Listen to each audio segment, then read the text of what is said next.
지난 17일 경기도 이천시 쿠팡 덕평물류센터에서 화재를 진압하던 김동식 구조대장께서 동료들을 먼저 대피시키고 지난 19일 결국 숨진 채 발견되었습니다.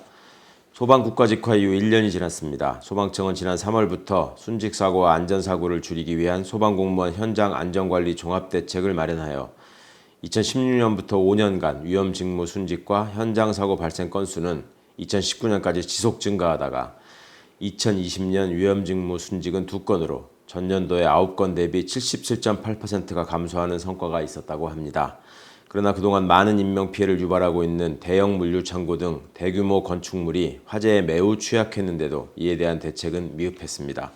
과거부터 물류센터는 대형 화재 사건이 이어지고 있습니다. 물류창고는 먼지가 쌓인 채 가연성, 휘발성 물품을 보관하여 화재의 위험성이 높고 내부 구조상 방화벽 설치가 어려울 뿐 아니라 전기선 엉킴 등으로 화재 진압이 어려운 곳이라는 점을 익히 알고 있었습니다. 그렇지만 2019년 화재안전특별대책은 주택과 다중이용시설 중심으로 마련되어 5월 2일 정부가 점검한 수도권 8곳 물류창고 중 6곳에는 간이 소화장치 등의 기본적인 화재 안전장치조차 작동되지 않았습니다.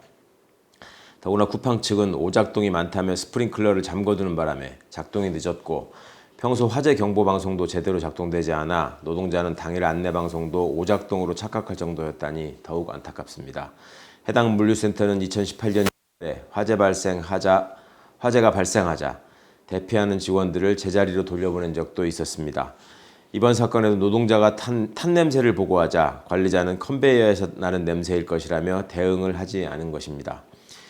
과거부터 쿠팡의 노동 환경은 논란이 끊이질 않았습니다. 그럼에도 과로사 및 열악한 노동 환경에 대한 재발 방지 대책 마련 없이 책임 회피에만 급급하다 최근 불매, 탈퇴 여론이 확산되자 유족 평생 지원, 장학기금 설립 및 전체 물류 대상 특별점검 실시 계획을 발표했지만 커다란 책임을 면하기 어려울 것입니다.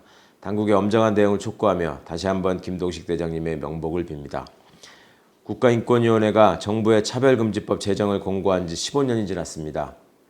차별금지법은 2007년 참여정부 당시 법무부가 정부 입법 형식으로 처음 발의했지만 제대로 논의조차 되지 못하고 자동으로 폐기되었고 그 후에도 거듭 입법이 좌절되어 현재 8번째 법 제정이 시도되고 있는 것입니다. 작년 인권위에서 실시한 설문조사에서 국민 10명 중 9명이 법 제정에 찬성하고 있습니다.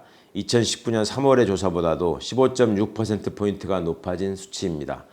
이는 제정 자체의 필요성은 물론이고 특정 집단만을 위한 것이 아닌 언제든 소수자가 될 수 있는 모두를 위한 입법의 필요성을 웅변하고 있습니다. 성전환 수술을 이유로 육군에서 강제전역을 당했던 변희수 하사는 2020년 8월 강제전역 처분 취소를 위한 행정소송을 제기했고 인권위원회는 같은 해 12월 육군의 강제전역 조치가 인권침해에 해당된다며 육군참모총장에게 전역 처분을 권고했지만 3개월이 흐른 뒤 변 하사는 예정된 변론일을 앞두고 홀로 죽음을 맞이하는 비극이 있었습니다. 법이 제정되었다면 막을 수 있었던 비극입니다. 헌법의 평등 이념에 따라 생활의 모든 영역에서 합리적인 이유 없는 차별을 금지하는 법안이지만 특정 종교 집단의 선동으로 성적 지향만 부각돼 공론화조차 금기시되어 오고 있는 실정은 매우 유감스러운 일입니다. 차별금지법으로 성소수자에 대한 혜택이나 특권을 부여한다거나 소수자가 아닌 국민에 대한 역차별을 발생시킬 수 있다는 일부 종교계의 의견은 법 제정의 취지를 오해한 것입니다. 차별과 혐오의 제거, 즉 차별의 항목이 줄어들 때 삶이 나아지기 마련이고 국격이 상승하는 것입니다. 지난 14일 국회 입법청원이 동의자 10만 명을 달성했습니다. 8일이나 앞당겨 청원 조건이 채워져 소관 상임위인 법사위에 회부된 만큼 이제는 본격적인 논의를 통해 차별, 배제, 혐오에 시달리다 홀로 벼랑에 내몰리는 국민이 없도록 해야 하겠습니다. 더불어 행복한 평등한 삶은 헌법의 정신이자 주권자의 명령이라는 점을 잊지 말아야 하겠습니다. 감사합니다. 최근 확정된 더불어민주당 부동산 방침은 부동산 양극화 해소로 주거복지를 실현해야 한다는 당면 과제 해결에 역행합니다. 4.7 재보선 패배의 주요 원인이자 실제 국민 고통의 원인이 부동산 문제라는 인식에서 더불어민주당은 지난 두 달 반 동안 해법 마련에 고심해 왔습니다. 마침내 종부세 완화와 양도세 기준 상향, 임대사업자 특혜세제의 문제의 원점 검토라는 결론을 내렸습니다. 이런 걸 장고 끝 악수라 합니다. 당의 정체성도 훼손하고 실질적으로 집값을 잡지도 못할 것이기 때문입니다.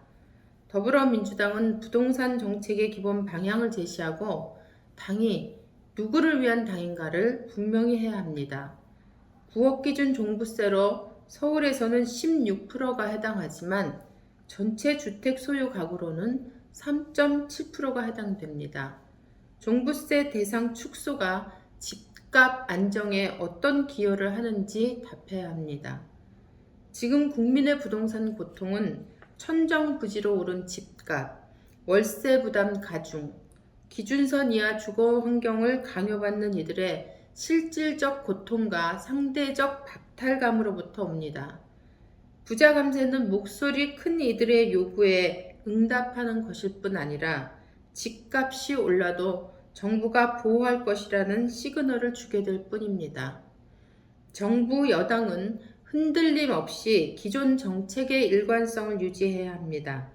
공공성과 결합한 신규 공급 확대와 임대사업자에 대한 과도한 세금 특혜를 폐지하여 무주택자와 청년들의 주거 고통을 해결하는 데 집중해야 합니다. 2학기 전면 등교가 실시될 예정입니다. 안정적인 방역 관리와 백신 접종 확대로 등교 대면 수업을 위한 여건이 조성되고 있습니다. 무엇보다 코로나로 인한 장기 원격 수업으로 학생들의 학력 저하는 물론 정서 심리적 문제가 심각해지고 있다는 교육부의 판단에 따른 조처입니다. 그러나 늦어도 너무 늦었습니다. 이미 저는 작년 국회 개원 직후 대면 수업의 중요성을 강조하며 이를 위한 여건 조성 방안을 구체적으로 제시한 바 있습니다. 교실 내 일상적 거리 두기가 가능하도록 학급당 학생 수를 줄이고 학교 방역 전문 인력과 예산을 증액해야 한다는 것이 그것이었습니다.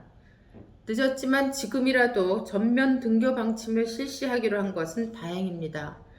코로나로 생긴 아이들의 정상적 발달 공백은 단순히 1년 6개월을 보충한다고 회복될 수 있는 것이 아닙니다. 그 공백은 이후 성장 과정에 지속적으로 누적된 영향을 미치는 것이기 때문입니다. 지금이라도 정부는 밀집도가 높은 대도시와 신도시 학급당 학생 수를 줄이기 위한 일에 즉각 나서야 합니다. 물리적 한계 문제가 아니라 정책 의지 문제입니다. 김대중 정부에서 40명이 넘는 전국 모든 고등학교 학급당 학생 수를 35명으로 일거에 줄이는 일을 1년 안에 실현했다는 사실을 다시 한번 상기시키는 바입니다.